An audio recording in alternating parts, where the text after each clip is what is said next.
I always thought being by myself made me strong, but I learned too late that feeling safe alone is not the same as being protected. I grew up believing silence was something you earned. My mother used to say I was born old because I never cried unless I needed something. I learned early to stay calm in quiet places and sit with my thoughts without reaching for noise. Even when I got older and moved into a rented duplex with my cousin, I enjoyed the nights she worked late because the stillness felt like a blanket. That pride, that stubborn comfort with solitude, was the reason I didn't see the danger at first. The signs were there from the beginning, but I pushed them away like shadows I refused to name. I lived in a small neighborhood on the edge of Eastern Passage, not far from Halifax, but far enough to feel like its own world. The houses all looked a little different, but were built by the same contractor: narrow driveways, pale siding, and tiny front lawns that never grew grass the right way. People waved through their windshields, but no one really talked. The kind of place where you could walk your dog for years and still not know the person living 3 doors down. My cousin Mira and I rented this duplex together. She was older than me by 6 years, talkative, bold, always moving like she was late even when she wasn't. I was the quiet one. We split bills, shared food, argued about chores, and lived like any pair of overworked, underpaid renters who had grown too used to each other's habits. Last October, Mira told me she was going on a short trip to Toronto to meet some friends from her old job. She invited me too, but I couldn't leave work that week. She rolled her suitcase across the hallway, calling out that I should try not to burn the place down while she was gone. I joked back that she better not forget her charger like the last 3 times she traveled. She laughed, hugged me tight, and walked out into the cool morning. I watched her car disappear between the rows of faded houses and then shut the door. The difference in the house hit instantly.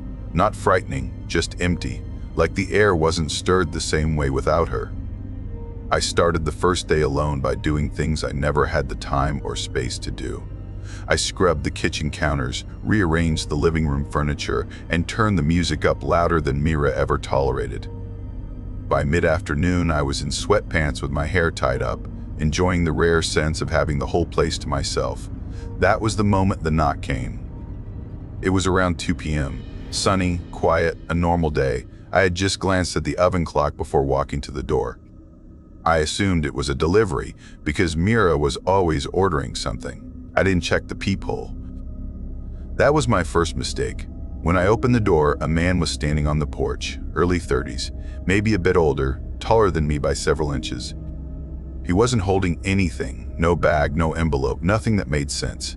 His clothes were plain, dark jacket even though it wasn't cold, worn shoes, faded jeans. He looked like a person you would forget the moment you turned away from him, except for his stare. His eyes locked on mine and didn't move. "Hi," I said automatically, my voice soft. "Can I help you?" He stayed silent for a moment, just long enough to stretch the air between us uncomfortably. Then he smiled, a slow, practiced smile, like he used it on strangers often. "Oh," he said, his voice low and casual. "I just wanted to see who lived here. Sorry if I bothered you." That was it. No reason, no story.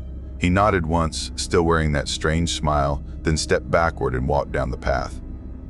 I watched him until he turned the corner and vanished. I closed the door and leaned against it, annoyed but not afraid. It felt weird, sure, but harmless. People knock on doors all the time. Maybe he had the wrong place. I told myself it was nothing.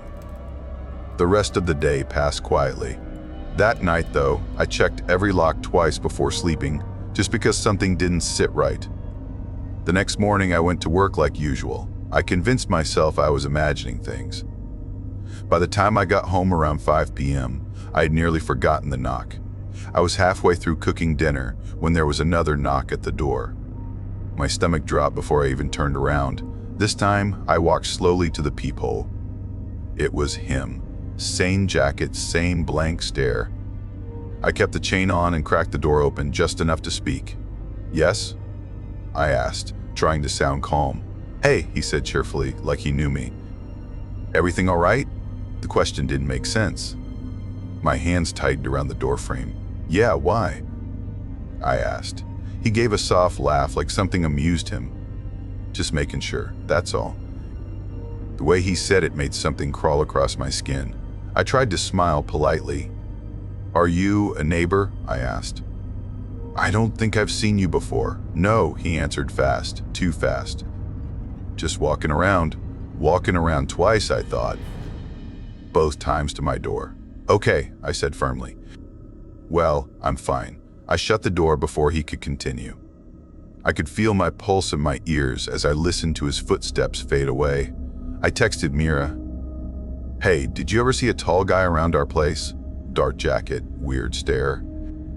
Her response came right away. "Nope." "You're overthinking. Lock the door and relax." I tried. I really did. But that night, every creak of the house felt sharper, like the walls were warning me. The next day passed normally. No knocks, no man. My fear began to feel silly again. Nobody wants to believe danger is real until it touches the door. Then came the last night. Mira was gone, and I had the day off. I stayed inside, watched videos, ordered food, checked the blinds every few hours without admitting to myself why. The house felt still, normal, almost peaceful. Until around 9 p.m., I was sitting on the couch when I heard something scrape against the outside wall. It wasn't loud, but it was slow and deliberate, like someone dragging a stick across the siding. My entire body froze. I walked toward the window quietly and pulled the blinds back with 2 fingers. The bushes beneath the window shook violently, as if something had just moved fast through them. I heard footsteps running away on the gravel path. My mouth went dry. A cold feeling pressed into my bones. I called Mira right away, my fingers trembling so badly I nearly dropped my phone. I tried to explain what I heard, but my voice kept cracking. That was when the knock came. Hard, fast, almost angry. "Hey," a man's voice called out. "I need help." It was him. I backed away from the door, my heart pounding so violently I could hear it. He knocked again, harder. "Please," he said. "I'm hurt. I just need to come inside for a minute." Tears blurred my vision. Everything in me screamed not to move. "Please," he said again, his voice softer, almost gentle. "I'm sorry if I scared you earlier." I didn't mean anything by it. I said nothing. He kept knocking, begging, talking through the door as if he knew me. Mira was shouting through the phone, telling me to call the police. I dialed with shaking hands. He stayed there for 5 minutes. 5 long minutes that felt like hours. He switched between sounding desperate, angry, calm, sad. Every voice came from the same man, but none of them sounded real. Then, suddenly, he stopped. No footsteps, no voice, nothing. The police came 30 minutes later. He was gone. They found footprints around the windows, deep marks near the back door, scratches on the siding where something sharp had dragged. They said they'd checked the area, but without a name or description beyond what I gave them, there wasn't much they could do. I never saw him again. But I learned later that a girl from Dartmouth had gone missing 2 days before, last seen near the Halifax waterfront talking to a woman pretending to be from a youth shelter. A rideshare driver also reported seeing the same handler booking different silent girls on weekends, all with fake names. And a new apartment listing in town was pulling in newcomers and keeping their passports in the name of safety. I don't know if he had anything to do with any of that, but I can guess. And I can guess what he wanted when he knocked on my door. Being alone never scared me before. But now, when the house gets too quiet, when a branch hits the window or a car slows down outside, I remember his voice on the other side of the door. Calm, patient, waiting. Silence doesn't feel earned anymore. Silence feels like a warning.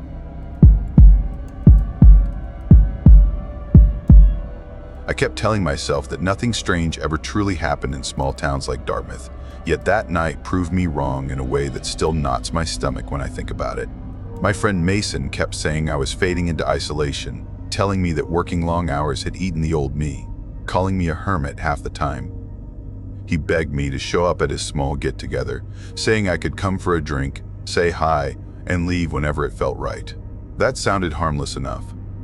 I lived alone on the edge of Dartmouth, in a quiet neighborhood where houses looked similar enough to confuse strangers and porch lights stayed on, even when no one was home.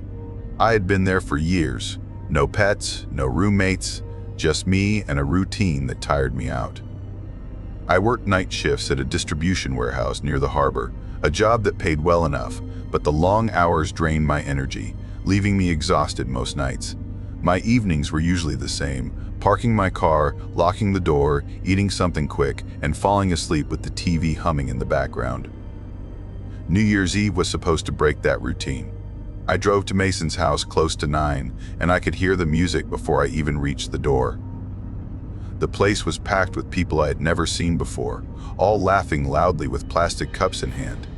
I drank more than I intended, not enough to forget the night, but enough to make the room feel warmer than it should. Someone kept refilling my cup, and I kept letting them. Past midnight, a sharp headache pushed through my skull, pulsing behind my eyes like a warning. I checked my phone and saw it was 1:30 a.m., written as 1:30 a.m., and I muttered that I was done for the night. Mason wanted me to crash on his couch, but I insisted on going home. I ordered a ride and left my car behind without thinking twice. That mistake almost ended everything for me. The driver dropped me off a little before 2 a.m., which my mind registered as 1:58 a.m., and the cold air slapped me hard enough to clear my vision. Dartmouth was unbelievably quiet at that hour, the kind of stillness that made the world feel hollow. No fireworks, no cars, only the distant hum of the harbor and the crunch of my steps on the icy driveway. I fumbled with my keys, dropping them once, cursing under my breath, head pounding. When I finally got the door unlocked, I stepped inside, kicked off my shoes, and tossed everything else near the entryway. I took an ibuprofen without water and collapsed on the couch, not bothering to turn on any lights. The house was dark, and so was my mind. I only focused on breathing until something like sleep took over. The doorbell pulled me back. At first I thought it was part of a dream, that half-awake space where sounds blend together, but then it rang again, short and sharp. I groaned, rolling onto my side, pressing my face into the cushion, trying to ignore it. My head felt heavy, the throbbing worse, and my brain didn't process the danger. It was almost 3 in the morning, written as 2:58 a.m., and no one rang doorbells then unless something was wrong. Then silence. After the 4th ring, it stopped entirely, and I let exhaustion pull me under again, ignoring every instinct I should have listened to. When I woke again, something felt off immediately. The house was darker than before, no streetlight bleeding through the windows. My mouth was dry, my limbs heavy like wet sand. I pushed myself up slowly, whispering to myself that I needed water, my feet dragging toward the hallway. That was when I saw it. A thin stripe of pale light cut across the wall, moonlight slipping into the house from an angle that made no sense. My stomach tightened as I realized the front door was open by a few inches, letting the night air crawl inside. I stared for several seconds, mind scrambling, asking myself if I forgot to close it, if I had actually messed up that badly. Then sound reached me. Footsteps upstairs, soft, steady, casual. I froze, panic slicing through the last bit of fog in my head. My heart slammed hard enough to make my ribs ache. I didn't breathe. I didn't blink. I just stared toward the stairs like I was glued in place. Another step, then another. 2 sets, moving slowly, unhurried. I whispered "oh no" to myself as quietly as possible and dropped behind the couch, crouching low, pressing into the shadows. My couch sat diagonally, blocking half the view of the hallway. From where I hid, I could see the stairs, but if they came close, one glance downward would expose me. I hugged my knees, willing my body not to shake, knowing any sound could give me away. The footsteps moved toward the top of the stairs and paused. Then the front door closed. The moonlight disappeared instantly. A man spoke in a calm voice, saying something that sounded like, "All right, let us begin," and hearing that made cold run through every piece of me. They thought the house was empty. That was the first thing I understood. They had checked the rooms upstairs and found nothing. They didn't see me on the couch. They didn't hear me move. They walked around confidently, opening things, sliding drawers, moving objects like they had rehearsed it. One of them laughed softly, saying people in small towns still didn't lock their doors. The other told him not to jinx anything and to grab what they needed. They talked about normal stuff, small annoyances, traffic earlier that week, a broken charger, someone named Flint who owed money. Their casual voices made everything worse. They were comfortable there inside my home. I shook uncontrollably, telling myself not to breathe too loud, not to cough, not to accidentally move something. Their footsteps came into the living room, slow and steady. Something on the table shifted as one brushed against it. Then he came closer. I felt vibrations through the floor as he stepped near the couch. He was right there. I opened my eyes just a little and saw the outline of his head above the cushion, searching between the cracks of the couch. Somehow, he didn't see me. Maybe the shadow covered me. Maybe luck hid me. He walked away after a moment that lasted forever. They finished quickly. More movement, more quiet words. Then the front door opened again and the freezing night poured inside. When the door closed, silence swallowed the house. I didn't move for a long time. Every sound made me flinch. Even the fridge turning on felt like footsteps returning. My pulse wouldn't slow, my body wouldn't stop trembling. I finally checked my phone. It was 3:24 a.m., written as 3:24 a.m., and my hands shook so badly that I almost dropped it. I waited 10 minutes, then 15 more. Only when my legs cramped did I risk lifting my head. The living room was a mess, cushions tossed, drawers open, wires hanging where my TV accessories used to be. My laptop had been taken from the desk. They had grabbed only valuable items and ignored everything else. I walked toward the front door as quietly as possible, checking the frame. It wasn't broken. That was when the truth hit me like a punch. They didn't break in. I never locked it. My mistake gave them an easy path inside. Fear swallowed me again, and I ducked behind the couch, finally calling the police. I whispered to the operator that 2 strangers had been in my home, that I was hiding, that I thought they had left. She told me to stay put, asked if I was hurt, asked if I saw them clearly. I told her I couldn't see faces. She said officers were coming. I stayed crouched until red and blue lights painted the walls and someone pounded on the door, shouting that they were police. I stood up slowly, answering them with a shaky voice. They made me wait while they cleared the house. 2 officers walked through carefully, older and younger, both serious. The older said I was lucky, saying this could have ended much worse. I nodded, still dizzy with shock. They asked questions, wrote things down, followed me upstairs. My bedroom had been torn apart, the closet opened, drawers emptied.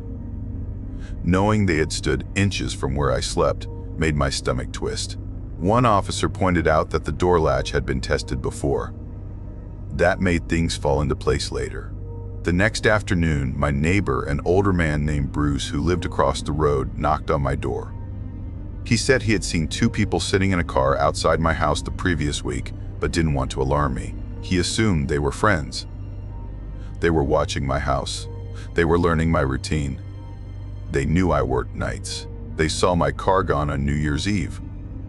When I came home in a ride instead of driving, they assumed the house was empty.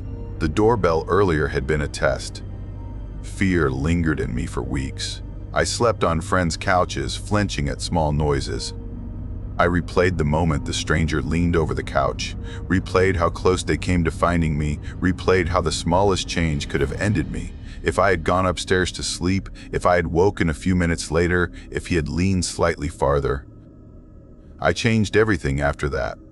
I replaced the locks, added cameras, motion lights, an alarm system. I never forgot to lock my door again, not even for a moment. Even when I checked the mail, I triple-checked behind me. I got my car back the next day, but I still tense up when I hear a car slow down outside at night. The strangest part was realizing it wasn't the break-in that haunted me most. It was knowing I had been there the whole time, breathing quietly in the dark, saved only by luck. And luck always runs out eventually.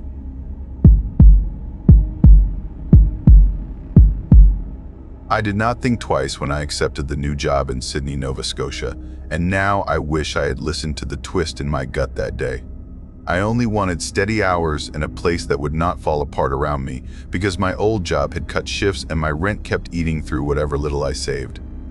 I needed something predictable, something that would let me sleep without counting coins.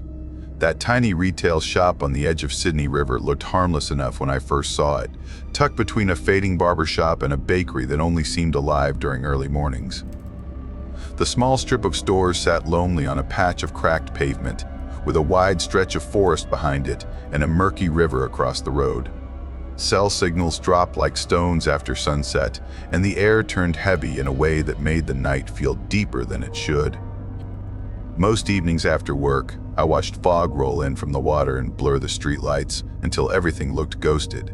But work was work, and I told myself I could manage a little creepiness.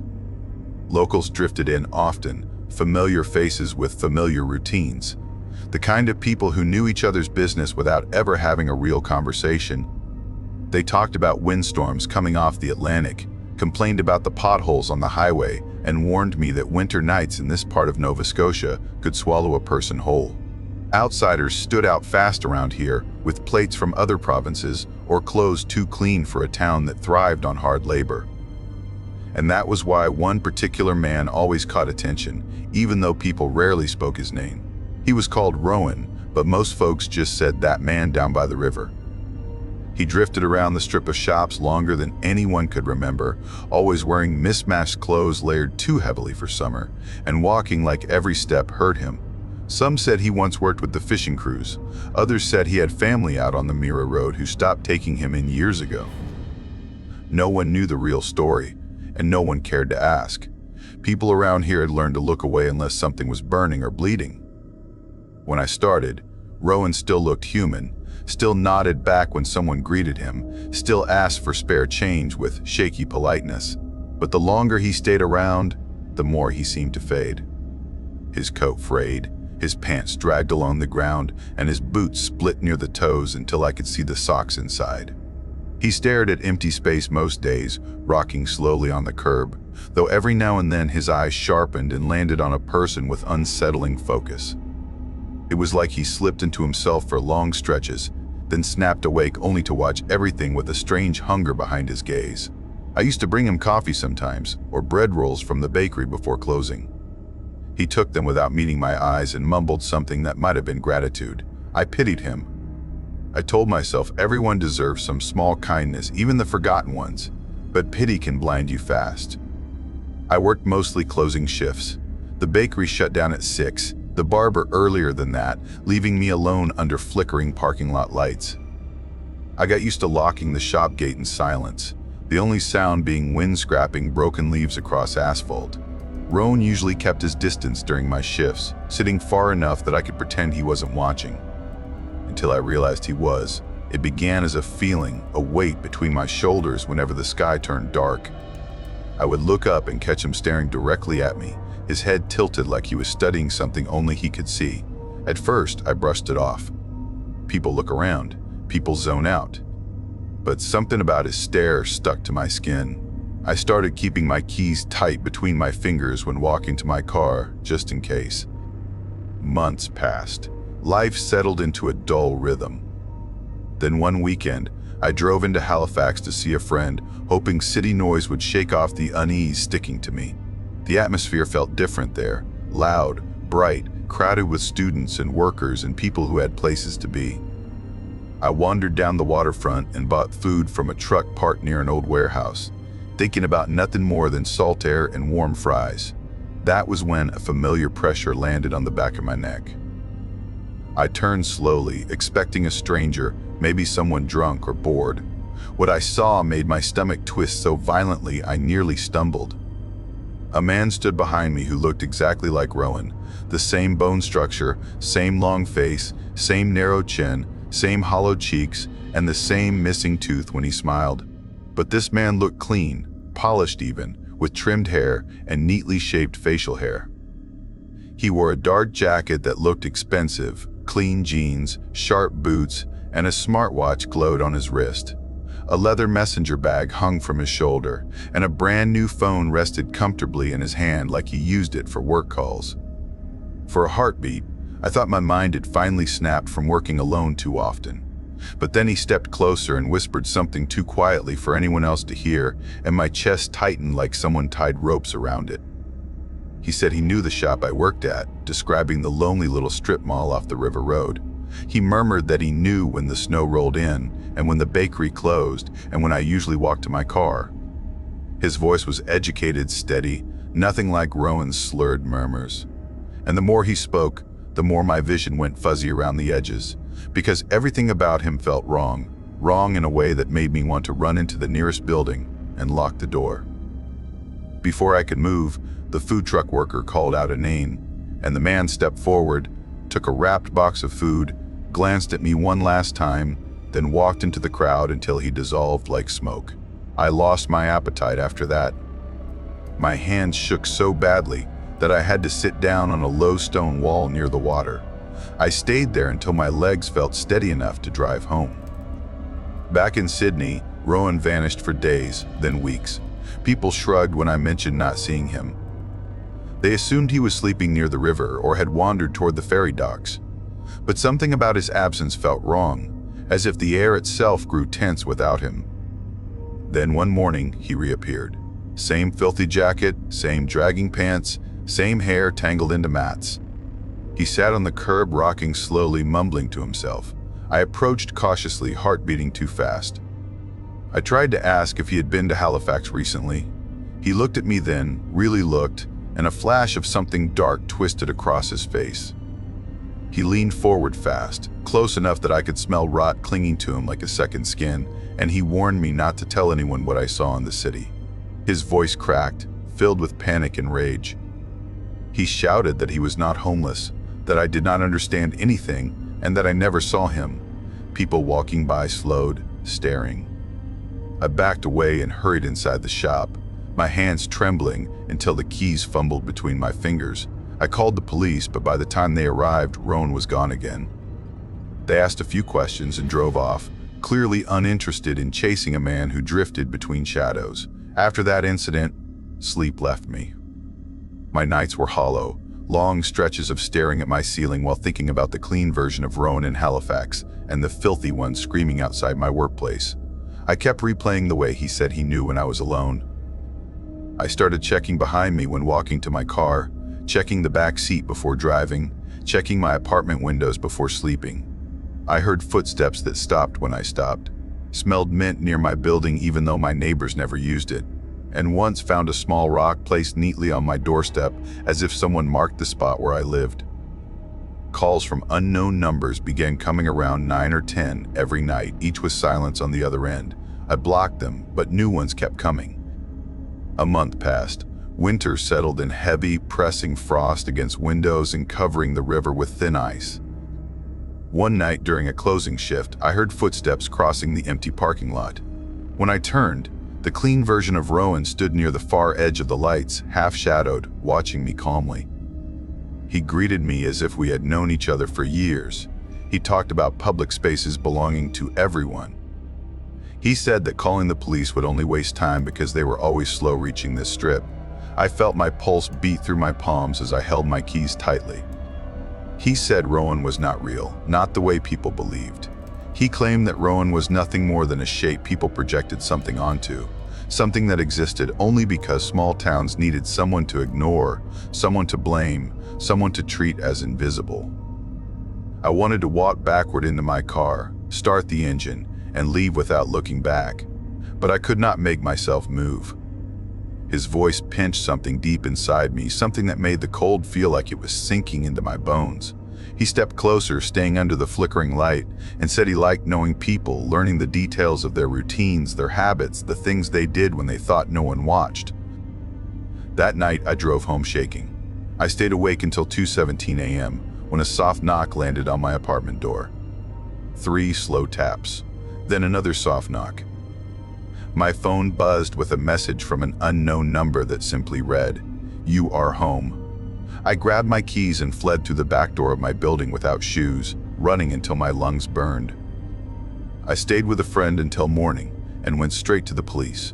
They wrote down what I said, asked if I had been drinking, and promised to patrol the area more often. but nothing changed. They never found any clean man, never found Rowan, never found proof of anything I claimed. One officer asked if I had imagined parts of it, as if long work hours twisted reality around me. I wanted to scream at him, but all I managed was nodding. A week later, I quit my job. I moved out of the building where I felt watched every night. I changed my number. I refused to walk alone after dark. I began living with someone so the silence at night would not feel so targeted. Even now, months later, when I walk past reflective glass downtown or the windows of passing cars, I sometimes catch a glimpse of a face that resembles Rowan, not quite identical, but close enough that my stomach tightens.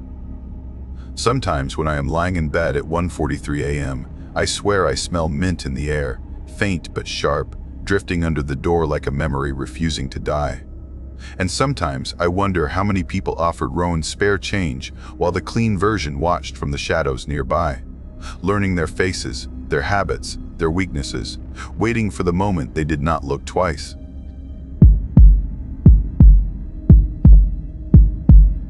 I never imagined that the calm moments in life could be the ones that trick you the most, and I had no idea how wrong I was until everything that followed. I learned too late that the quiet places are the easiest for something dark to hide in. I came to the small town of Truro in Nova Scotia after my entire life cracked apart, because I needed to breathe somewhere nobody knew my old mistakes. I had walked away from a long marriage that ended loudly, and I wanted the opposite of noise. Truro was slow, steady, almost frozen in time. People nodded when they drove past, but they did not pry. The streets felt empty even when cars were moving, and the nights were so silent that I could hear the wind brushing against the siding of my rental house. I found a single-story place at the edge of town, close to the tree line that wrapped around the back like a dark curtain. It was not pretty, not new, not special in any way, but that made me feel safe. I told myself that a plain life would keep me steady. I wanted routine, something I could predict, something that did not wake me up at night with old arguments echoing in my head. My job helped with that too. I worked at a shipping company unloading trucks, stacking crates, and doing every heavy task they handed to me. My body ached most nights, but pain made me sleep. The only part of my life that had any real color in it was my dog, a small brown girl named Maple. She weighed hardly anything and walked around like she ruled the whole street, tail high, ears sharp, eyes always scanning shadows. She had more energy than I ever did, but she also had instincts that could stop me in my tracks. She noticed things long before I did, and I should have listened to her more. That night, like so many before it, I dragged myself into the house around 7:45 p.m., dropped my boots by the door, and let my bones fall into the couch. Maple padded after me, her tail wagging slowly like she knew I had nothing left to give. I rubbed her head with a tired hand, feeling the heat of her body and the little tremble of joy she always had when she saw me. I turned on the TV and stared at the moving lights without letting any of it touch me. I ate crackers straight out of the box because cooking felt like too much work. Warm soda washed it down even though I hated the taste. My mind drifted like it always did when the day had taken too much. A little after 8, Maple got up from the rug, stretched her spine, and wandered toward the back door. She did this every night, so I did not think twice. I let her out into the small yard behind the house. The chain-link fence was old, leaning, and the grass was forgettable. The woods pushed right up to the far end, swallowing most of the light. I usually did not worry. Truro was quiet, nothing happened here. Animals wandered through sometimes, but Maple was tough and quick, and she never went far. I left the door cracked open while I rinsed dishes. That was when her barking started, not her playful sound. Not her warning sound either. This was sharp, rapid, furious. The kind of bark that made every nerve in my body twist tight. I stopped moving with a plate in my hand, unable to breathe for a second. I called her name, but she did not answer with anything except that wild, repeating bark. I stepped into the doorway, letting the cold night air hit my skin. It smelled like wet soil and old trees. Maple stood stiff at the fence, staring at a patch of darkness where the woods began. Her whole body was rigid, shaking not from fear but from the force of her voice. I tried to see what she saw, but the night swallowed everything. No sound came from the trees, no rustle, no crunch, nothing. I whispered that it was probably a raccoon, but my stomach tightened in a way that made me feel like I was lying to myself. I called her again. She hesitated for a long moment, then finally backed away from the fence and slipped inside, but her head twisted back toward the woods as if something invisible was waiting there. Inside the house, she did not calm down. She did not sit or relax or stretch. She stood at the edge of the couch and stared at the back door, her ears forward, her breath tight like she expected something to burst in. I told myself that dogs get strange sometimes. I double-checked the locks anyway. My hands were shaking a little, but I told myself it was just the long workday. I locked the windows too and tried to drown out my own nerves. By 10, I could hardly keep my eyes open. I turned off the TV and went to the bedroom. Maple followed, but instead of jumping onto the bed like she always did, she planted herself near the doorway, sitting perfectly still with her gaze fixed on the hallway. I tried calling her closer, but she did not move. I gave up and let sleep take me. I do not know what time I woke up, only that the feeling hit me before I fully opened my eyes.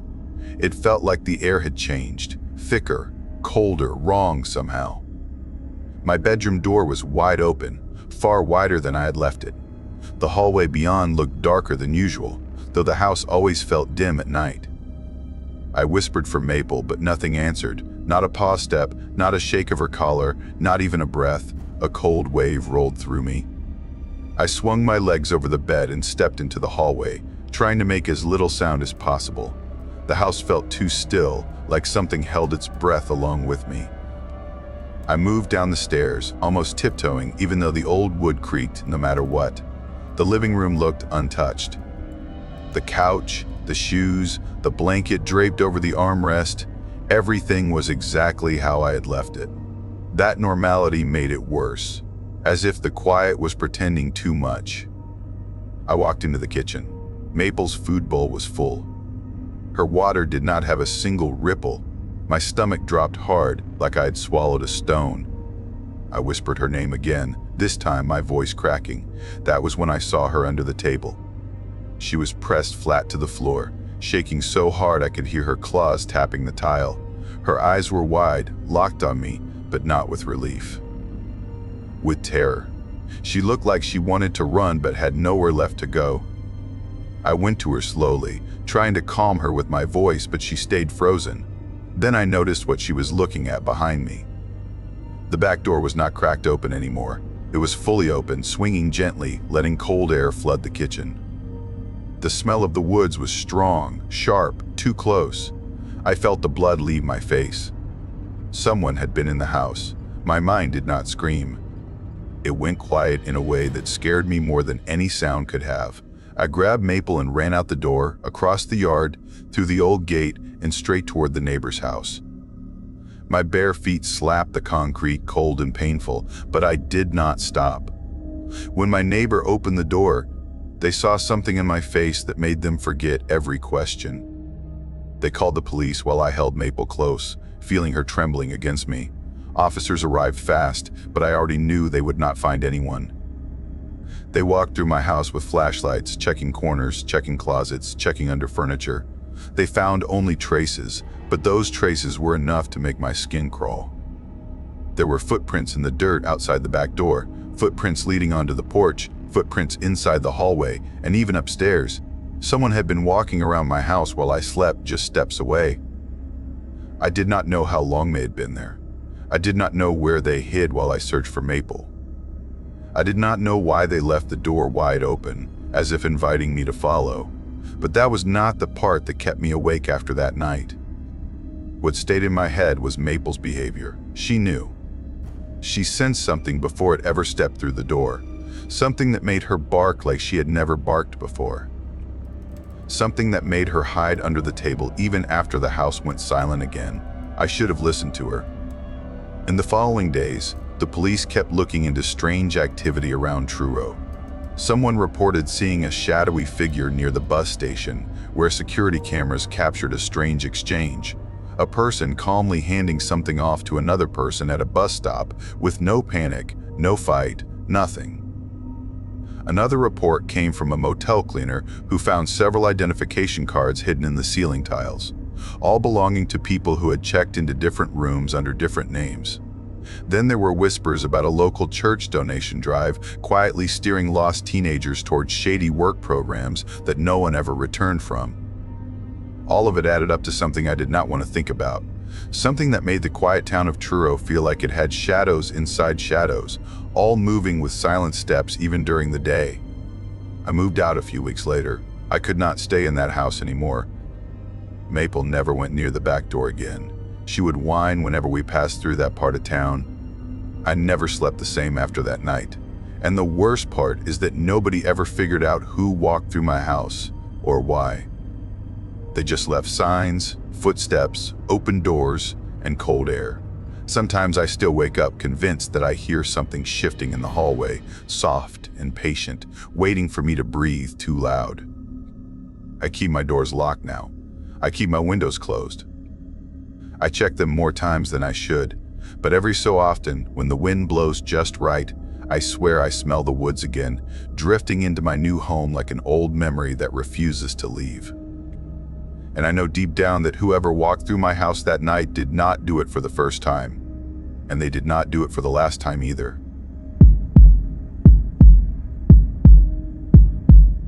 I never thought silence could feel dangerous, but I learned that lesson the hard way. Before everything went wrong, I lived a quiet life in New Glasgow, a small town in Nova Scotia, where most people waved at each other from their porches and kids rode bikes across cracked gray sidewalks until the sky turned dark blue. I grew up thinking nothing bad ever happened there. I wish I had been right. People used to say my family had a strange house, though I didn't see it that way when I was young. It stood on a corner lot, a little older than the others, with chipped paint and a shape that made it look like it was watching the street. My room was upstairs beside my mother's, and both of our rooms opened onto a narrow balcony with long glass doors covered by thin curtains. On windy days, they fluttered like someone was walking past them, and when I was small, I used to pretend ghosts lived there. I never imagined I would end up wishing ghosts were the only things to fear. The balcony had 2 tall trees beside it, their branches stretching so close that you could climb onto the railing without even trying. I used to climb one of them when I was younger, pretending I was sneaking out like in movies, but my mom snapped at me once and told me I was going to break my neck. After that, I stopped climbing. The tree didn't stop being close. It didn't stop being a perfect ladder for someone who wanted to get upstairs without using the front door. Back then, people thought I was the kind of kid who never got into trouble. I was quiet and spent more time reading than hanging out with friends. My mom worked long hours as a caregiver for seniors, and I helped with my younger brother every day after school. When she had shifts that ran late, I was used to being home without any adults around. I didn't mind. It made me feel older, like I had a bit more control than I actually did. But a few months before that awful night, something strange happened that should have been a warning. I saw an ad for a childcare job pinned to the board at the grocery store downtown. It sounded perfect. A couple looking for part-time help, flexible hours, good pay. They said they had excellent references from families in Halifax. When I called the number, a woman answered. She sounded so warm and friendly that I trusted her instantly. She said she and her husband were new to the area and needed someone responsible. I didn't realize then that every reference they sent me was fake. Later, police told us the names didn't match any registered families, any addresses, any real people at all. But I didn't take the job. Something felt off when the husband kept sending messages about how I seemed mature for my age and how they could mentor me. I blocked the number. I stopped thinking about it. I thought it was nothing. I didn't know they had my address from the resume I had sent. I didn't know the danger had already found its way to me. The night everything changed began like any other. My mom took my brother to stay with my aunt on the other side of New Glasgow because my aunt needed help early the next morning. I had school the next day, so I stayed home. It felt normal, even peaceful. I had an old clip-on light attached to my book, and the rest of my room was dark, except for the soft yellow glow drifting through the curtains from the street lamp outside. It painted long shapes on the floor like stripes. Around that time, something else had been happening in town. A girl who lived a few blocks from my school had gone missing 3 weeks earlier. Her parents were desperate. Everyone was talking about it. Some people said they saw a truck following her around. Others said she ran away. But the strangest part was her phone kept receiving threatening messages from people demanding money, even though she was gone. Debt from things she never bought, people she never met. Police said her accounts had been hacked, but no one knew why. Her case was the first thing I thought of when I heard the sound outside my window that night. At first, I ignored it. We had raccoons and stray cats that sometimes jumped between the branches. I told myself it was just the wind, even though the night was still and silent. I kept reading until I heard it again.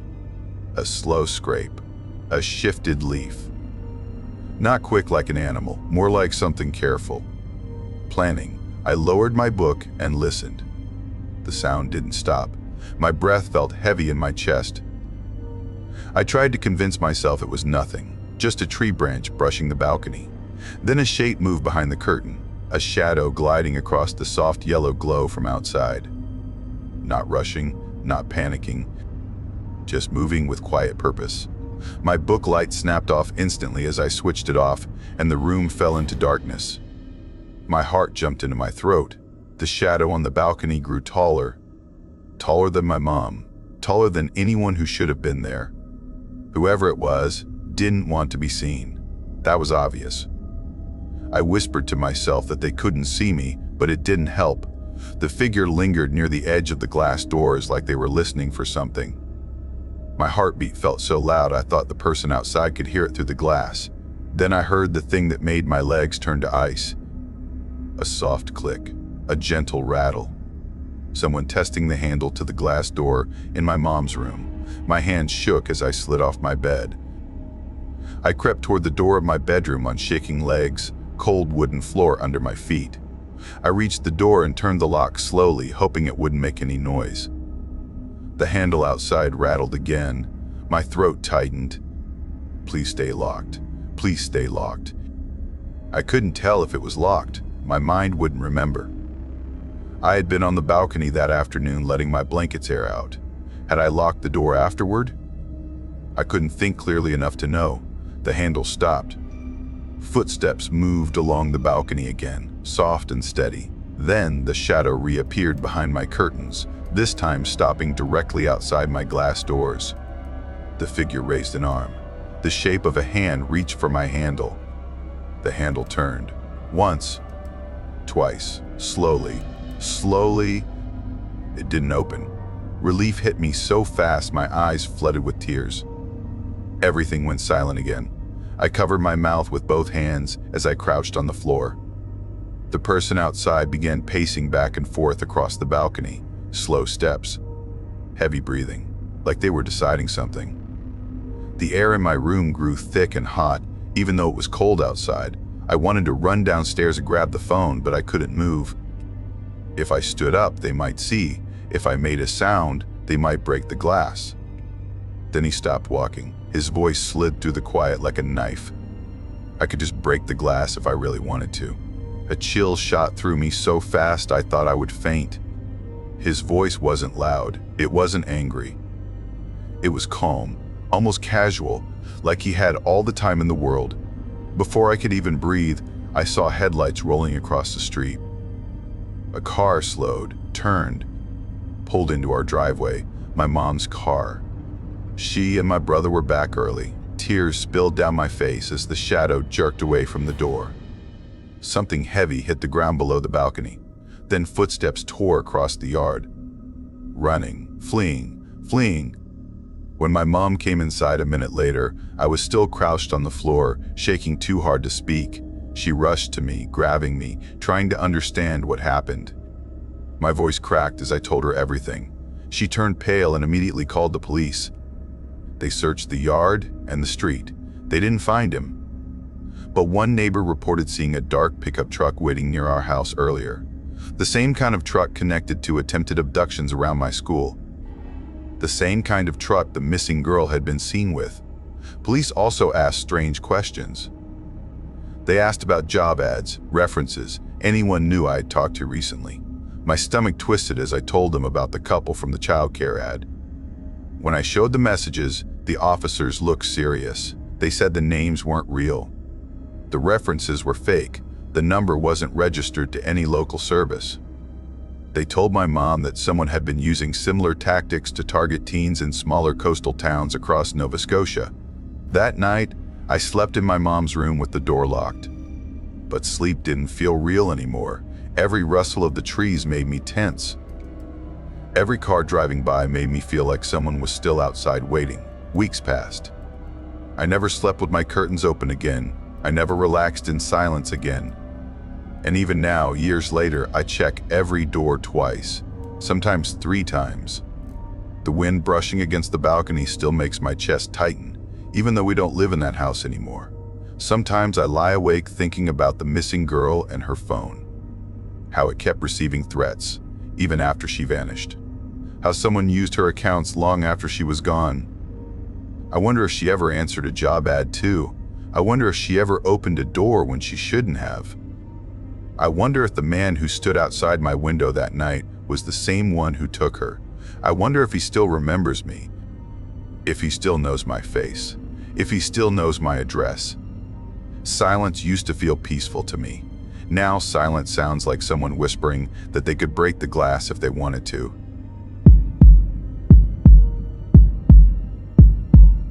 I never understood how fear grows quietly until the year everything changed for me. The year my mind still circles back to. The year that swallowed my childhood whole. I wish I could say I imagined it, but I know I didn't because the heat still wakes me up at night as if I'm back inside that room again. My name is Braden, and back then my world still felt small and harmless. I lived in a quiet corner of Glace Bay in Nova Scotia, a place where fog clung to the streets early in the morning and people trusted each other more than they probably should have. My life was simple on the surface, even if something inside me already carried a soft, unsettled feeling I didn't know how to name. I didn't understand instincts then. I didn't know how to trust my gut. I only knew the rules drilled into me since I was little.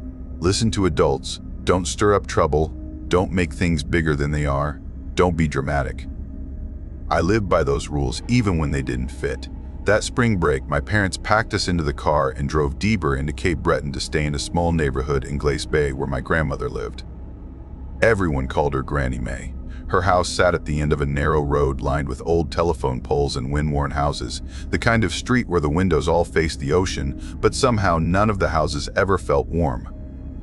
The air still smelled cold, like frozen soil and damp wood that hadn't fully dried from winter. My younger cousin, a small and quiet girl named Lila Grant, came with us. She was 8, tiny, always hovering just behind my shoulder like my shadow. She trusted me more than she trusted anyone, and because of that trust, I felt like I had to be brave for her even when my stomach twisted with doubt. On our second day there, Granny May looked at us with her thin smile and said we could spend a few hours at the Seawind Activity Center, a place the town treated like the heart of everything. Inside it had a basketball court, a small pool, workout rooms, and other things kids weren't supposed to use, like the heated rooms for grown-ups. I answered yes instantly. Lila nodded fast, too eager to hide it. Granny May told us she'd drop us off and return in a while. Just stay inside, don't wander, and follow the staff. We agreed without a second thought. The automatic doors slid open with a soft hiss when we arrived, letting out a mix of chlorine, rubber floors, and something metallic beneath it, like old pipes breathing. The whole building felt emptier than I expected, quiet in a way that made every step echo. A few adults jogged on treadmills behind glass walls. One man lifted weights alone in a corner. The front desk attendant barely glanced at us as we walked past. For the first part of the day, everything felt normal. We ran around the court until our sneakers squealed and our legs burned. We shot baskets and missed almost everyone, and each time we laughed louder than the last. Eventually, the excitement faded and boredom crept in. Lila tugged my sleeve and asked if we could go to the pool. I shrugged and said sure. The pool area was empty except for one lifeguard sitting high in her chair. I'll call her Miss Harper. She wore a red sweatshirt and had her hair pulled into a tight bun, her face stiff and blank like she had forgotten how to smile. She didn't greet us or wave or even nod. She only watched. We splashed, played games, swam back and forth until our arms felt heavy. But after a while, even the water stopped being fun. Lila clung to the edge and said she was bored again. I looked up at the large wall clock above us and agreed. Then I asked who could hold their breath the longest. We stood in the shallow end under the clock. Instead of ducking fully underwater, we leaned forward with our faces in the pool, eyes open, noses burning from chlorine. I won the first round, then the second. On the last round, my chest felt tight, but I pushed myself anyway because I liked winning. That's when I felt a hand tap my shoulder. I jolted upright and grinned, thinking it was Lila giving up. But it wasn't her.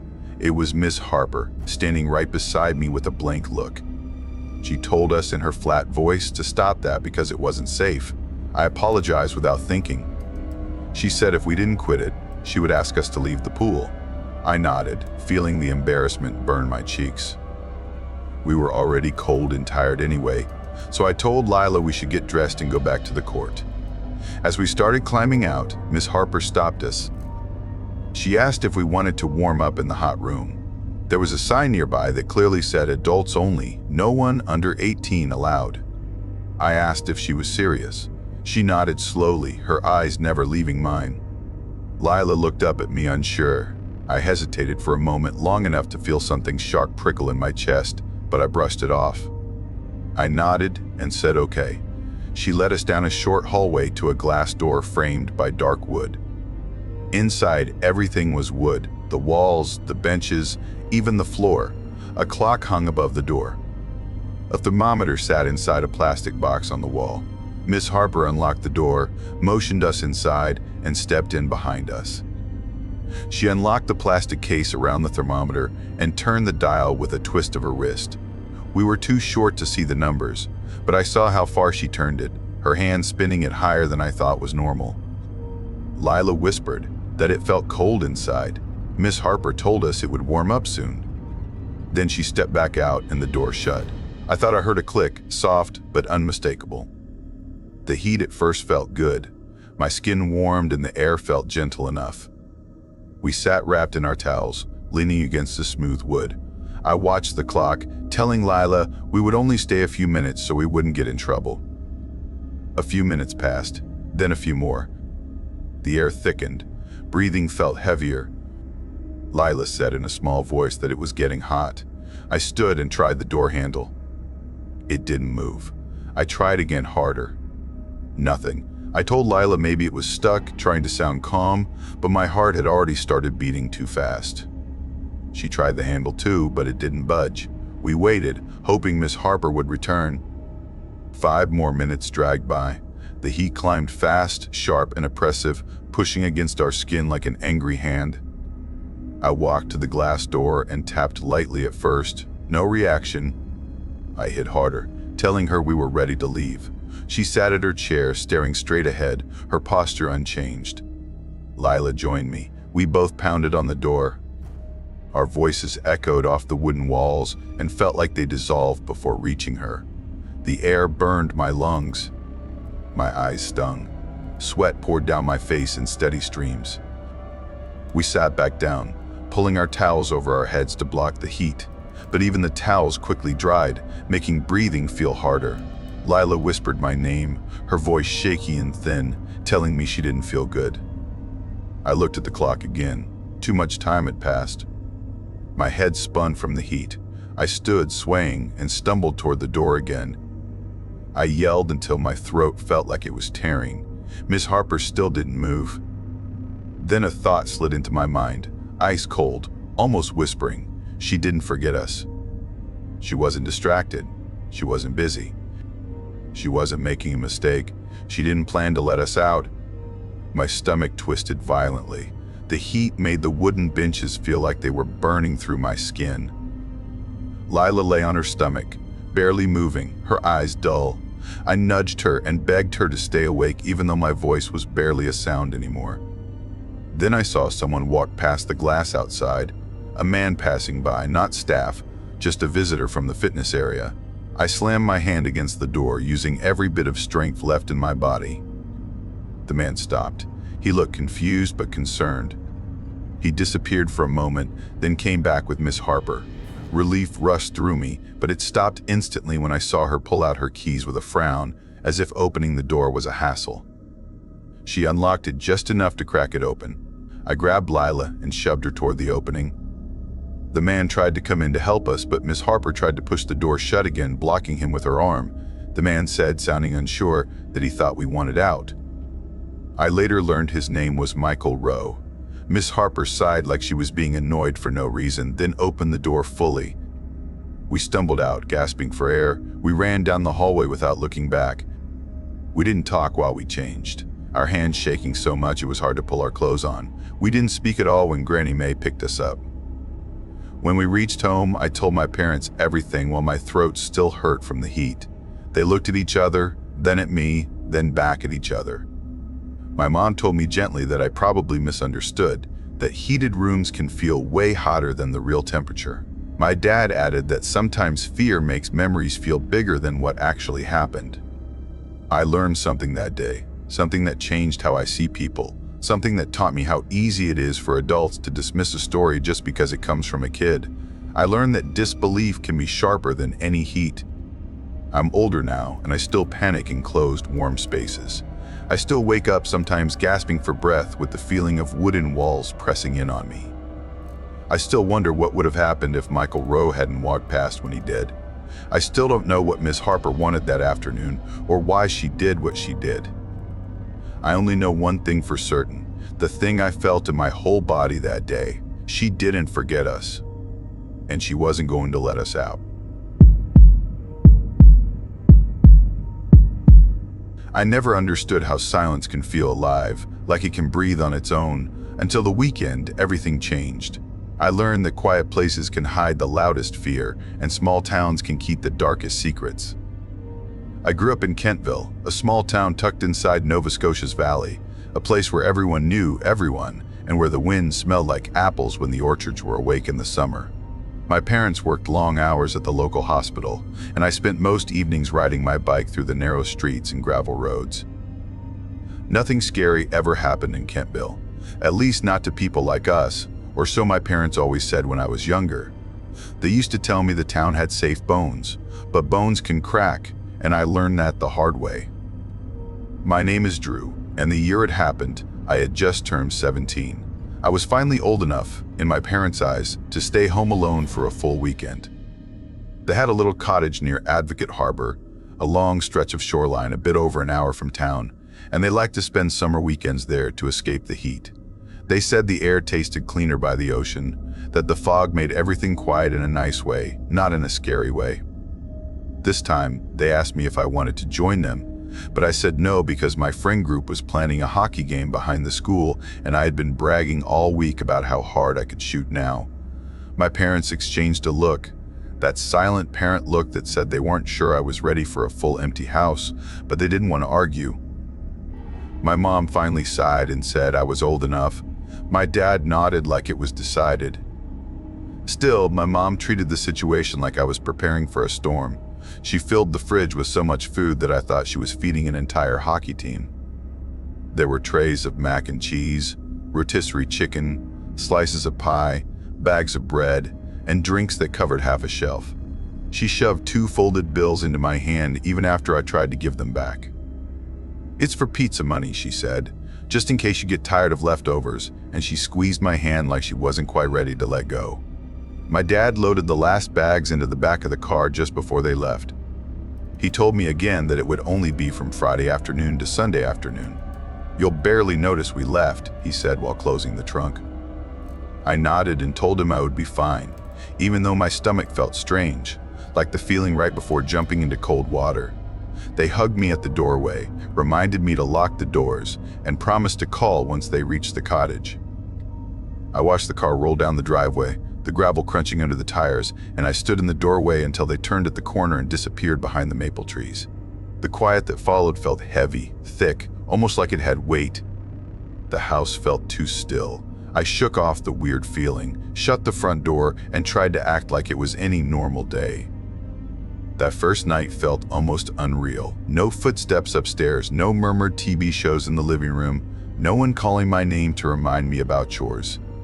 I played games on my Xbox until my eyes stung, and I ordered wings from a place in town that always delivered late. I sat on my bed, half laughing at a video, and eventually drifted asleep with the controller warm in my hands. The last time I blinked at the screen, it was close to 2:17 a.m., but I didn't care because no one was around to tell me off. When I finally woke up, sunlight was blasting through the blinds like someone was pointing a flashlight straight at my face.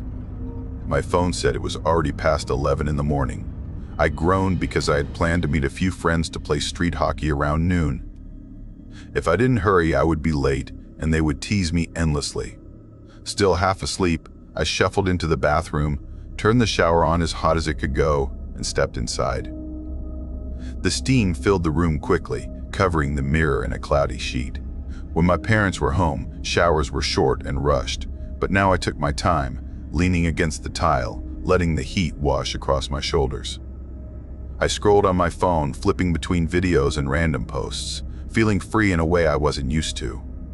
That freedom ended with a single sound. It came from downstairs, a long creaking groan, drawn out like something was forcing its way open.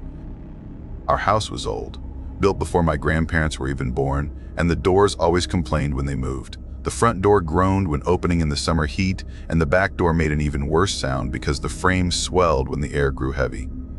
It was impossible for someone to enter quietly. The noise sliced through the hiss of the running water, sharp enough to make my heart jump. I froze under the spray, shampoo still in my hair, trying to tell myself I misheard, but the sound had been too clear, too real. I stood there listening, water rolling down my face. No voices, no footsteps, nothing else. I swallowed hard and whispered that it was probably the wind, but the words felt weak even to my own ears. I shut off the water and stepped out, grabbing a towel and pressing it against my skin as I listened again. Every tiny sound felt louder. The drip of water, the faint hum of the refrigerator downstairs, even my own heartbeat. After a few minutes of silence, a more reasonable thought pushed into my mind. My parents must have come home early, maybe because the weather turned bad near the coast, maybe because they forgot something important. It made more sense than anything else. I wrapped the towel around my waist and cracked the bathroom door open. The hallway stretched quietly in front of me, sunlit and empty. I took slow steps to the stairs, gripping the railing so tightly my knuckles went pale. Each step creaked in the same familiar rhythm, but something about it felt wrong, like I was walking into someone else's house. Halfway down, a weird sensation hit me, a pressure in my chest that told me something wasn't right. It wasn't a sound or a shadow or anything clear. It was just a feeling, the kind you get when you step into a dark room and sense someone watching. I stopped with one foot on the next stair, breathing carefully. I told myself I was being ridiculous. I said it under my breath, trying to act brave. "It's just me overthinking," I whispered, and I almost laughed at how jumpy I was. This wasn't a horror movie, and I wasn't the unlucky character who walks into danger for no reason. I made myself walk the last 2 stairs and turned into the kitchen. Someone stood there, only a few feet away. He didn't move, didn't speak, just stood in the middle of the kitchen like he had been waiting for me. The first thing I noticed was his posture. His arms were twisted backward, rotated in a way no joint should allow, elbows slightly bent, hands hovering behind him like he was frozen mid-stretch. It looked painful, impossible, unnatural. He was taller than me by a lot, wearing old sneakers covered in dirt, dark pants, and a hoodie zipped halfway up. His face was stretched into a wide smile, a fixed grin that looked carved into his skin. The smile didn't reach his eyes, and his eyes looked too bright, too focused. For a moment, my brain couldn't process the sight. Everything went blank. No thoughts, no screams, just a sharp, buzzing panic. Then instinct burst through. Before I realized what I was doing, I stepped forward and swung. It wasn't a clean punch, more like a desperate hit fueled by pure terror. My knuckles cracked against his jaw, and I heard the snap of his teeth slamming together. He stumbled, losing that unnatural smile for a second as he hit the counter behind him. I didn't wait for his reaction. I bolted. I sprinted up the stairs, the towel slipping from my waist and falling somewhere on the steps. My heart hammered so violently I felt it in my ears.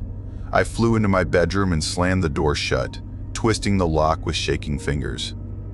I grabbed my desk chair and wedged it under the doorknob before collapsing onto the floor. My hands trembled so much I nearly dropped my phone twice while dialing. When the operator answered, my voice came out in a broken whisper. I told them someone was in my house, that my parents weren't home, that he was standing in my kitchen smiling at me. The operator kept her voice calm, asking for my address, asking if I was safe inside a room. Then the light under my door disappeared. My entire body froze. A shadow blocked the thin strip of brightness under the doorframe. Someone was standing just outside my room. The operator asked if I was still there, but I couldn't speak. I clamped a hand over my mouth to keep from making any sound. The shadow shifted slowly, sliding back and forth like the man outside was adjusting his feet. Waiting, listening. My heart thudded against my ribs hard enough to hurt. Even breathing felt dangerous. Time became strange. Minutes stretched like hours. The shadow stayed, unmoving except for slow shifts that made the floor creak softly. I pressed myself against the wall, phone clutched tightly against my chest, watching the faint line of light as if everything depended on it. Then, suddenly, the light returned. The shadow stepped away. Footsteps moved down the hallway, slow and unhurried, almost casual. I didn't move. I didn't breathe until the footsteps faded entirely. When I finally heard the pounding on the front door and the voices calling out police, something inside me cracked. I broke into shaking sobs. When the officers reached my room and I opened the door, my knees gave out and one of them grabbed my shoulders to keep me from falling. They searched the house top to bottom, room by room, closet by closet, basement to attic. The man was gone. No footprints, no forced entry, no fingerprints, no broken locks. The only signs of anything wrong were my towel on the stairs and a faint smear on the kitchen counter where he must have hid it when I punched him. My parents drove home that same night, speeding so fast my mom later admitted she barely remembered the drive. After that weekend, they never left me alone again, not even for a few hours. But the strange part, the part I didn't tell the police, were the things I remembered from the weeks before that day. A guidance counselor at school had mentioned that several students dropped out suddenly after getting offers of easy cash from strangers. Seasonal farm workers near the orchards slept in trailers with windows screwed shut, and people whispered about seeing shapes through the plastic blinds at night. And once, when I waited for the bus, I saw a pair of tiny children's shoes hidden beneath the bench, placed neatly side by side like someone had left them on purpose. No one ever claimed them. Sometimes I think about those things, about the man with the twisted arms, about the smile that didn't move. Sometimes, late at night when the house feels too quiet, I swear I can hear that long, familiar groan of the back door, the sound of wood being pushed open slowly. And sometimes, when I wake up in the dark, I see a shadow under my door for just a second before it fades. But the police never found him, and that is the part that still follows me.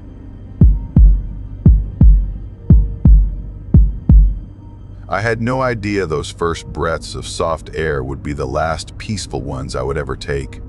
I was finishing my final year of college, worn out in the strange, heavy way only students near the end understand, and everything in my future felt blurry and uncertain.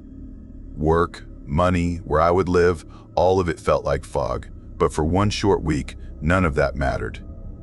I only cared about getting away from everything, and that is how I ended up driving toward Amherst, Nova Scotia, a small town I had never seen before but would never forget again. My best friend, who I will call Smith, had invited a handful of us to spend spring break at a small seaside condo his uncle owned near the edge of town. Amherst was quiet, almost too quiet, the kind of place where the roads seemed to stop and stare back at you, where the woods pressed close against the highway, where the houses looked older than the people living in them. The condo itself sat in a lonely row of pale buildings facing the water, their balconies slightly rusted, their walls stained from storms. Inside, it had little more than a beaten couch, a wobbly table, and a few chairs that did not match, but to us it felt like a break from everything. I had grown up poor, in a town even smaller than Amherst, where my father worked in an old metal factory and my mother cleaned houses. That factory shaped most of my childhood. Machines clattering, men shouting, strange safety posters everywhere, and screens. Cold-blowing screens used to test people for obedience instead of skill, asking quiet questions like, do you follow orders, or do you think you deserve more, or would you argue with a supervisor? I failed one of those tests when I turned 18, and the factory never called me back. My father said I should be grateful. He said the factory swallowed people whole. I did not know that the place waiting for me in Amherst would try to do the same. When Smith drove us north, he gripped the steering wheel tight, telling us to be careful in the condo, not to break anything, not to make trouble in town. He said his uncle almost never used the place and trusted him with it. Another friend of ours, Damien, laughed and told him to relax. But Smith had always been a little wound up, afraid of accidents and consequences. It was strange looking back now, because the disaster that happened later felt like it found the only person in our group who always tried to avoid danger. We got to the condo at dusk. The sky was a strange blend of orange and deep purple, and the sea stretched out like a sheet of dark glass. The place smelled empty inside, but the open balcony door brought in the steady voice of the waves. Someone grabbed the first handful of drinks before we even brought in our luggage, and soon everyone was cheering, celebrating the end of a long year. Smith barely drank at first. He stood near the balcony, looking down the row of condos as if expecting someone to appear. I teased him gently, telling him he deserved to relax for once, not knowing how much those words would twist inside me later. Once Smith started drinking, he stopped caring about limits. Beer turned into something stronger, music grew louder, and soon the place filled with warm bodies and half-shouted jokes. Empty cans rolled across the floor.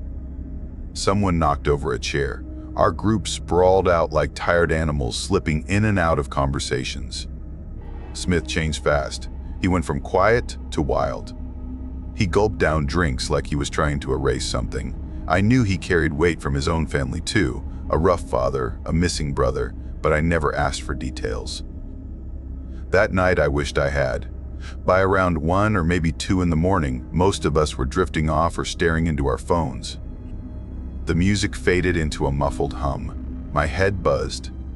My thoughts felt slow, and that was when Smith suddenly leaped from the couch, his face flushed, his eyes foggy.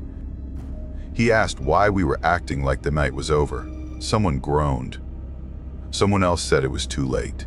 But Smith snatched up leftover drinks and pushed them into people's hands, telling everyone to get up, telling us we were wasting the trip. He said we should go to the beach. The ocean was only steps away from the condos. There were no streets between us, no crowds, just the sand and the cold black water.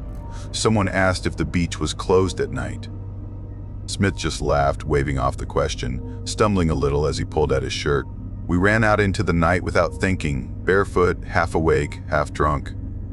The moon was gone, hidden by clouds, and the beach felt too dark. The only light came from the far-off glow of other condos. The water was pitch black, like a mouth waiting for something. Smith yelled something wild, and a couple of our friends threw off their clothes and waded into the freezing water. I followed because I did not want him alone out there. The moment the waves hit my legs, I felt how strong they were. The water pulled at me, cold enough to sting my bones. We walked out until the sand dropped away, and then Smith kept going. I told him to stop.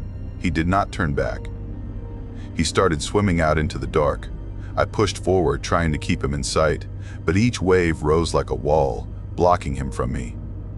The water churned around me, my stomach twisted. The alcohol made me dizzy. I tried to call his name, but the wind carried my voice away. I swam harder. Each second felt longer. The cold wrapped around my chest, and my arms began to go numb. I shouted his name again, but all I heard was the loud beating of my own heart in my ears. Then I saw nothing, no shadow, no splash, no sign of him. Panic hit me all at once. I turned back toward the faint voices of our friends. By the time my feet found sand again, I collapsed forward, half crawling onto the shore, spitting out water, coughing so hard my ribs hurt.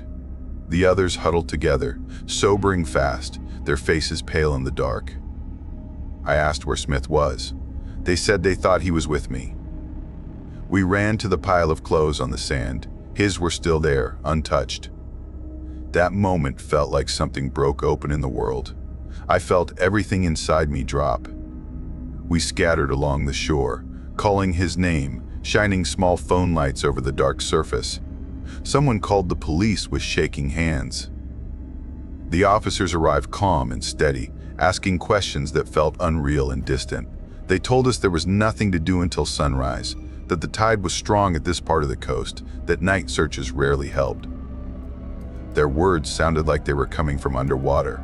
We stayed there shivering in the sand, waiting for a miracle. But instead, something else came. A wave rolled in, slow and heavy, and brought Smith with it.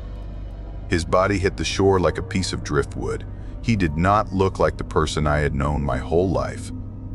He did not look like anyone. Someone screamed. I do not know who. All I remember is the smell of the sea again, sharp and undeniable, and the sudden cold realization that our spring break had ended in a way none of us could take back. That should have been the end, but Amherst had other plans. During the days that followed, I stayed in town because the police told us not to leave until statements were done. The air felt wrong. The streets felt too empty, and something strange kept happening. Every morning, I woke early and wandered out to escape my pounding thoughts. Each day, I saw new missing posters taped to poles and walls. Different faces, different ages. Some looked recent, some looked older. But what bothered me most was that each night, when I went back to the same spots, the posters were gone, not torn, not weather damaged, just removed completely. One afternoon, when the sky hung low and gray, I got stuck walking back toward the condo when I heard footsteps behind me. I turned and saw a man standing near the road, tall, wrapped in a faded coat, his eyes hollow. He asked me if I was heading south toward the main highway. I said I was not. He nodded, glanced down the road, and whispered that he needed to get out of Amherst as fast as he could. I asked what he meant, but before he could answer, a van rolled slowly up the road, its engine humming like a growl. The man froze. The side door of the van slid open. Two people looked out at him, not smiling, not speaking. Traffic suddenly bottlenecked near the crossing, cars filling the narrow street. The hitchhiker used that moment to slip between vehicles and ran. He vanished into the woods. The van tried to follow, honking, swerving, but the traffic jam trapped it. I watched through the window of a nearby car as the people inside the van stared at me, unblinking, as if memorizing my face. That was when I realized Amherst was not just a quiet town, it was a trap. Later that week, I tried clearing my head by walking near an old building on the edge of town, a place that looked abandoned. The sign outside had once said something about a factory, though the letters were too faded to read well. The front door was cracked open. I stepped closer and saw a faint glow inside. Screens. Rows of screens facing old metal chairs. They flickered with soft questions. Things about trust. Things about obedience. Things about following orders. The same kind of tests from my childhood. The ones I had failed. The ones my father hated. That was when I heard footsteps behind me and ran before I could look back.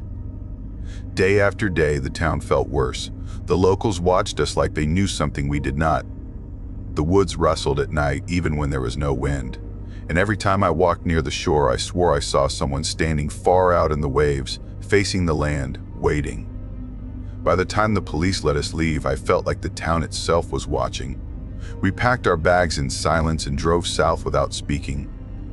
But even once we were miles away, I felt the ocean smell still clinging to me.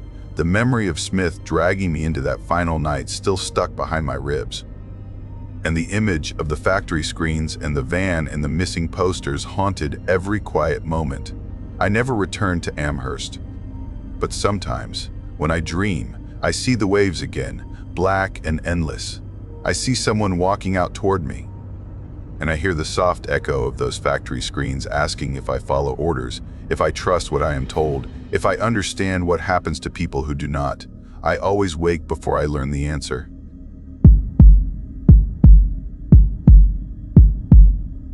When I was little, living in a small house outside Bridgewater, Nova Scotia, I learned early that fear didn't need footsteps or shadows to exist. It could sit in your chest like a cold stone, warning you before anything even happened. When I was 8, a stranger hammered at our front door long after midnight, yelling my real name as if he owned it. My mother shoved me into the laundry room, whispering for me not to breathe, her voice cracking like thin ice. Another time, a man showed up with a knife, screaming that we had someone he wanted. Wrong house, the police said later, but that didn't undo the way he twisted our doorknob until my mother thought it would snap. These things stain you, and no matter how old you get, small noises can make your pulse spike, small shadows can feel too alive. So when November came that year, with its early darkness and bitter winds sweeping across the Lahave River, I wasn't a normal 19-year-old anymore. I was careful, overly alert, the kind of person who double-checked locks even when someone was still inside the house. My friends joked that Bridgewater was peaceful, that nothing ever really happened here, but I never felt safe in quiet towns. They made danger easier to hear. That evening, the sky went black way too fast, and by 7:45 p.m., the street outside our home looked swallowed by shadow. I'd just trudged inside after closing at the grocery store, the cold still biting my fingers. Our house sat at the edge of a wooded patch where animals wandered in and out, but sometimes the noises didn't sound like animals. I dropped my shoes by the door and went straight upstairs to my room at the end of the hall, overlooking a backyard full of tall grass and a rusted old shed. I opened my laptop, played some random YouTube video I wasn't really paying attention to, and stretched out on my bed. Downstairs, I heard my mom collecting her keys. "Going to pick up your sister from work," she called up, "and maybe fill the car. You want anything?" "No, I'm fine," I said. "Don't lock yourself in," she joked weakly. "I won't," I lied. Her car rolled down the driveway, fading into the wind. Suddenly, the house felt too quiet, like someone had turned down the world. But I told myself it was fine. It always had to be fine. About 15 minutes passed. I heard a noise downstairs, a soft shuffle, then a dull thump. I didn't care at first. Our cat had a habit of knocking things over when his bowl was empty. I reached beside my leg to pat him, but my hand touched only blankets. He wasn't next to me. Slowly, I leaned forward. He sat stiff at the end of the bed, staring toward my door, his ears pinned back. The wind rattled outside. The video kept playing. Something inside me tightened like a fist. Another noise. A hard bang. Then something metallic hitting the floor. My stomach dropped. "It's the cat," I whispered, but even I didn't believe that anymore. Something clattered again, sharper this time, like keys hitting tile, then scraping, then falling again. My brain tried to make it make sense. "My sister got off early," I whispered, probably mad about something. But no footsteps followed, no frustrated stomping, no voice yelling her usual complaints. It didn't sound like her at all. The noises were too frantic, too forceful. I pushed my laptop aside and opened my bedroom door just an inch. The hallway was dark, the air strangely cold. I stepped out, the floor creaking loudly under my feet, too loudly in a house that felt like it was holding its breath. I sat halfway down the staircase and listened. The sounds were coming from the kitchen, the door facing the backyard. The mudroom we rarely used. I knew the rhythm of people in my house. I knew the way my sister banged cabinets. I knew how my mom shuffled when she searched for receipts and how the cat tapped the bowl when hungry. This wasn't that. This sounded like someone trying to get inside.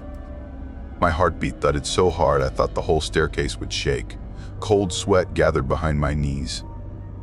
The air felt thick and wrong, like the house itself wanted me to hide. I wanted to tell myself I was imagining things, that this was just leftover fear from childhood nights when strange men screamed my name from the driveway. But then something crashed. Running footsteps tore away from the back door, fast and heavy like someone had been crouched close and fled the second I approached.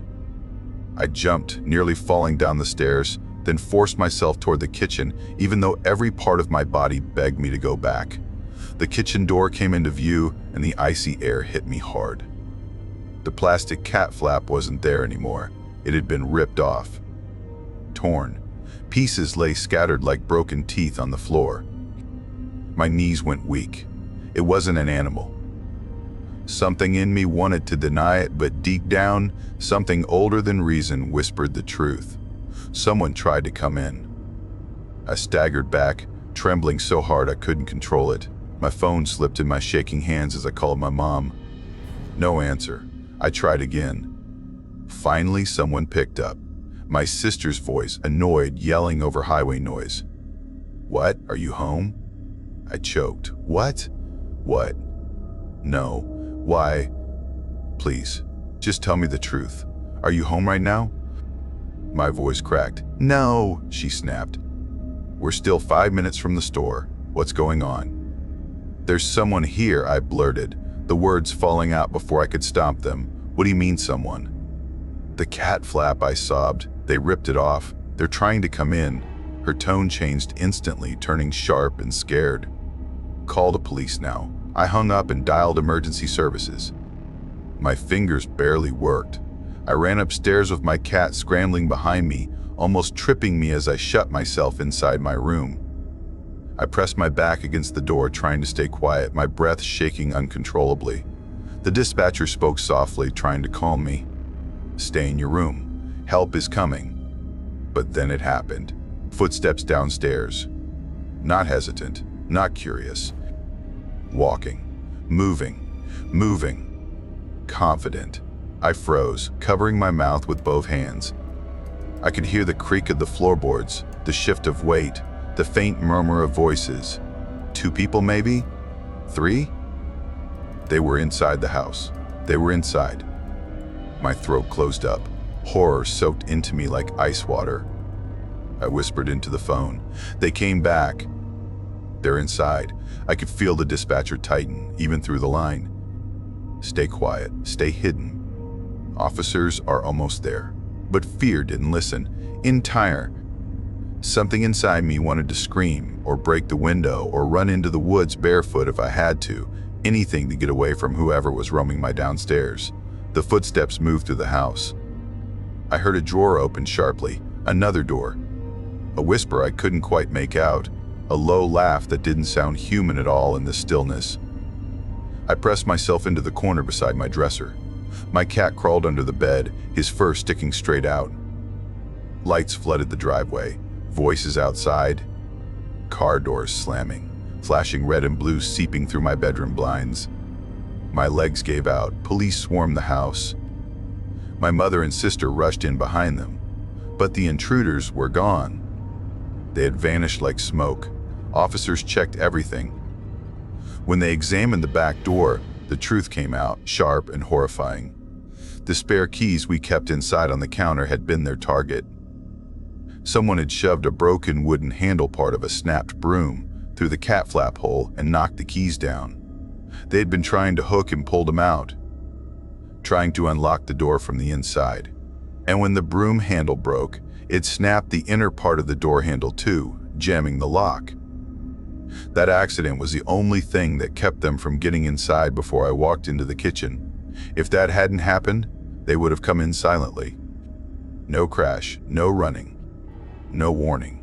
And I would have been alone upstairs, unaware, while they opened the door. Police asked questions, but I had none of the answers anyone wanted. No one knew who they were, how long they'd watched our home, how many times they might have tested the door before this night. The wind outside howled like something hungry.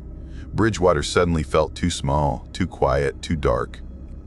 I didn't sleep in that house for weeks. My mind replayed everything, every bang, every creak, every breath I took hiding in my room. Even months later, small noises made me freeze. I checked locks dozens of times before bed. Sometimes I woke hearing footsteps that weren't real, or maybe they were. Fear doesn't leave you easily. It lingers in corners, in memories, in the silent spaces between breaths. But that wasn't the end. 3 weeks later, a girl renting a room across town posted an ad looking for a new roommate. She had asked applicants to photocopy their IDs before touring the room. Some tenants later said their IDs vanished. their files missing from their bags. She claimed she never received anything. People whispered about it, saying she had a finished basement labeled music practice only she could access, a room no one ever saw, with soundproof walls and a lock on the outside. Around the same time, a local rideshare driver mentioned someone giving strange pickup instructions every week, repeating the same coded lines like a script, always ending at a wooded drop-off point near our neighborhood. Everyone laughed it off, but I didn't. Because some nights, even long after we fixed the back door, even after winter melted into spring, I heard faint tapping near the kitchen, soft scraping against the frame. A whisper sliding under the cold wind, almost like someone promising they'd come back when I least expected. Almost like someone who had once reached through the darkness toward my keys, toward my door, toward me, and every time my chest tightened and I remembered the truth I learned young. Doors don't always keep people out. Sometimes they only slow them down. I never imagined fear could settle into my bones so quietly that I wouldn't notice until it was too late. All my life I felt comfortable in ordinary places with ordinary people, and nothing dangerous ever happened around me. I lived in warm homes, in peaceful neighborhoods, the kind where porch lights glowed like friendly stars. Maybe that is why I ignored the warning signs when they first appeared, because real danger is supposed to feel loud and obvious, not soft and creeping like fog drifting in from the harbor. My name is Mara, and long before I moved to Yarmouth, I thought of myself as the kind of person who stayed calm in the dark. Not brave exactly, but steady, the one who could shake off strange noises or odd moments without letting my heart jump into my throat. That confidence came from how I grew up. Back then, I lived in a place where nights felt safe and small problems were the worst anyone expected. My family kept a quiet life. My childhood summer afternoons were filled with the hum of insects and the smell of pine trees, and fear was something that happened in stories, not reality. I guess that made me soft, even if I did not realize it, because when I moved with my boyfriend Kellen to that little duplex at the edge of Yarmouth, I did not sense anything wrong.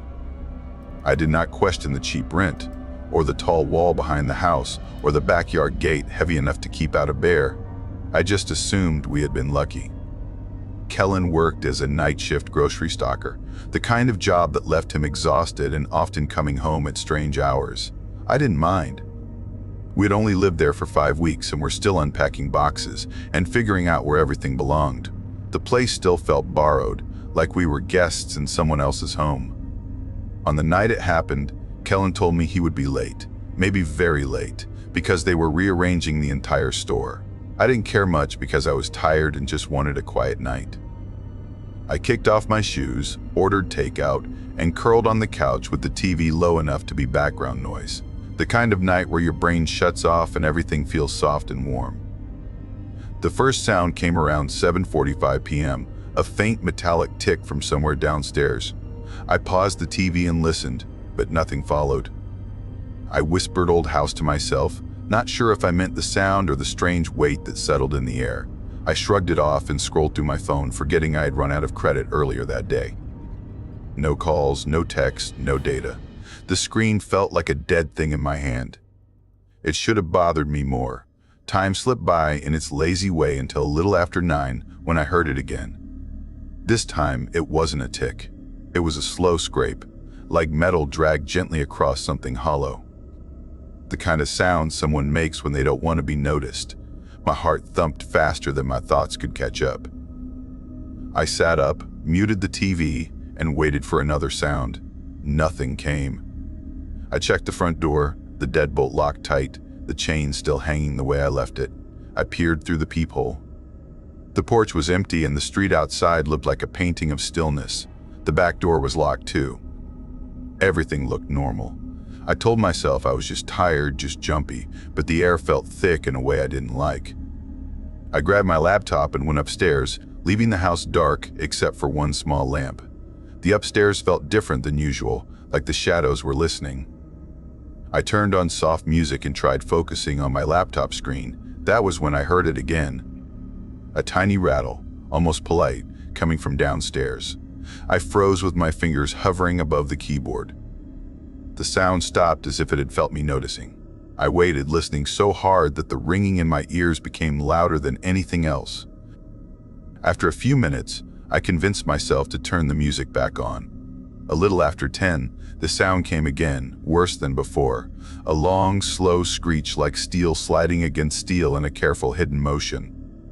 The fear that hit me felt sharp and cold, nothing like the soft unease from earlier. I snapped my laptop shut and stood with my stomach twisting. I crept into the hallway, the wood cold under my bare feet, and leaned toward the stairs. That was when I heard the whispering. Two male voices, low, quiet, almost casual, but close enough that the words brushed against the edges of the house like fingers looking for weakness. They weren't inside the house. They were just outside. My mouth dried instantly. I slowly moved toward the back of the house. The bedroom, bathroom, and small office formed an L shape around the enclosed yard, the yard surrounded by a tall brick wall with a heavy wooden gate opening into a narrow alley. From the bedroom window, I peered into the darkness below. The yard looked still, the gate just a darker rectangle against the wall.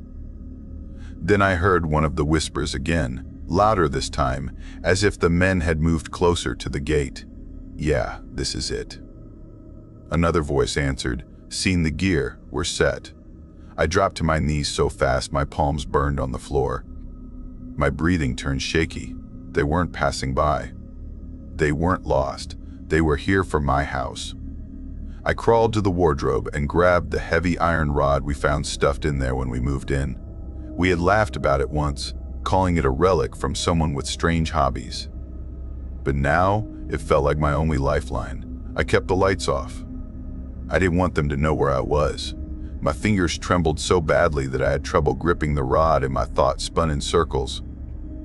I moved into the bathroom, climbed onto the ledge beneath the tiny window overlooking the alley, and cracked it open just enough to hear. "She's alone," one of them muttered. "Lights go out soon," the other whispered back. My chest tightened so painfully that I had to bite into my sleeve to keep from making a sound. They had been watching long enough to know Kellen's schedule. They had noticed the dark windows. They had studied us. A sudden bang slammed into the gate. I nearly screamed but forced myself to stay silent. Another hit shook the gate. I could see its shadow jerking against the wall through the window. It wouldn't hold. I could feel it. I backed away, gripping the rod like it was glued to my hands, thinking about useless plans. Hide under the bed, lock myself in the bathroom, jump from the window and run. None of it made sense. Then, suddenly, light, bright, blinding light burst across the yard. For a second, my mind broke open with the worst idea they found me, but then I heard barking. A big dog, furious, loud. A floodlight from the neighbor's house snapped on, pouring harsh brightness over the alley. Someone on the other side shouted, a short, sharp call that cut through the night. One of the men hissed something angry. "Move." Footsteps thundered away down the alley, fast and stumbling. I couldn't move. I sat frozen on the tiled floor, pressed against the wall, the iron rod heavy across my shaking legs. I stayed that way for hours until Kellen came home a little past 2:17 a.m., tired and smelling like cardboard and floor cleaner. He found me sitting there, barely blinking. In the morning, the truth showed itself. The gate hung crooked, one hinge ripped loose. Deep scratches bit into the wood around the lock. The metal latch was twisted as if someone had forced it with tools. It looked like a half-finished break-in attempt, the kind we had interrupted by accident. For days, I kept thinking the same terrible thing. If that neighbor hadn't turned on their light, I don't know what would have happened. But the story didn't end there. Yarmouth is a small town, and small towns have histories hidden under soft layers of quiet. At first, I didn't notice the pattern. But then, small things started falling into place, each one making the night feel darker. A week later, I overheard ferry staff near the docks talking about something strange. They mentioned seeing the same man escorting different silent girls every month. Always the same man, always different girls, and not one of them ever spoke. The staff said the girls looked numb, the way people look when something is very wrong, but they aren't allowed to show it. That man always paid in cash. always left before sunrise, always kept his head down. The words sank into me like cold water. Then I learned from a friend who worked at the docks that the cameras there had a strange pattern too. They showed unmarked vans pulling up only on foggy nights, never in clear weather. The vans parked by the pier, idled for a few minutes, then disappeared into the mist as if waiting for someone or something. No plates, no drivers visible, always fog. The police shrugged it off, calling it bad footage. And last, a clerk at one of the small hotels near the waterfront told Kellen something he repeated to me later. Someone had booked rooms under different names, different IDs, different addresses, but all written in the same handwriting. Always a man traveling with a girl, always late check-ins, always early checkouts, no voices, no eye contact, no smiles. Names changing, but the story repeating. The same uneasy pattern creeping through the town like a shadow spreading from the water. I couldn't help connecting all of it. The whispers, the break-in, the quiet girls, the fog vans, the broken gate, the man who changed names like clothes. I stopped sleeping right after that. Every creak made my pulse jump. Every gust of wind made me glance at the gate. I knew something was wrong in Yarmouth, something that hid behind ordinary days and empty streets and the soft crash of waves, something that moved carefully through the fog, watching for houses where only one light shone. The town felt smaller, the nights felt colder. The alleys felt deeper, and I realized something else, something worse. Those men hadn't been looking for a random house, they had been looking for me. How long had they watched? How long had I ignored the feeling of being observed? How many nights had they mapped the street, the yard, the empty spaces? One evening, near dusk, I walked by the gate and noticed something I had missed before. A small mark carved into the wood near the bottom, faint, like someone had dragged a nail across it. A shape that looked almost like a small crooked arrow pointing the way.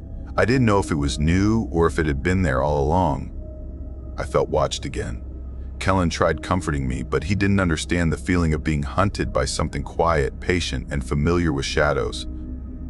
He didn't hear the footsteps outside at night or the whispers that drifted on the wind like echoes. A few days later, the neighbor with the floodlight left town. I never learned why. Their house went dark, and the alley behind our yard felt completely exposed. The fog rolled in heavier than usual, muffling every sound in a way that made the night feel thick and alive. That was when I started hearing the scrape again. Not every night, not always close, but enough to make me know they were still out there.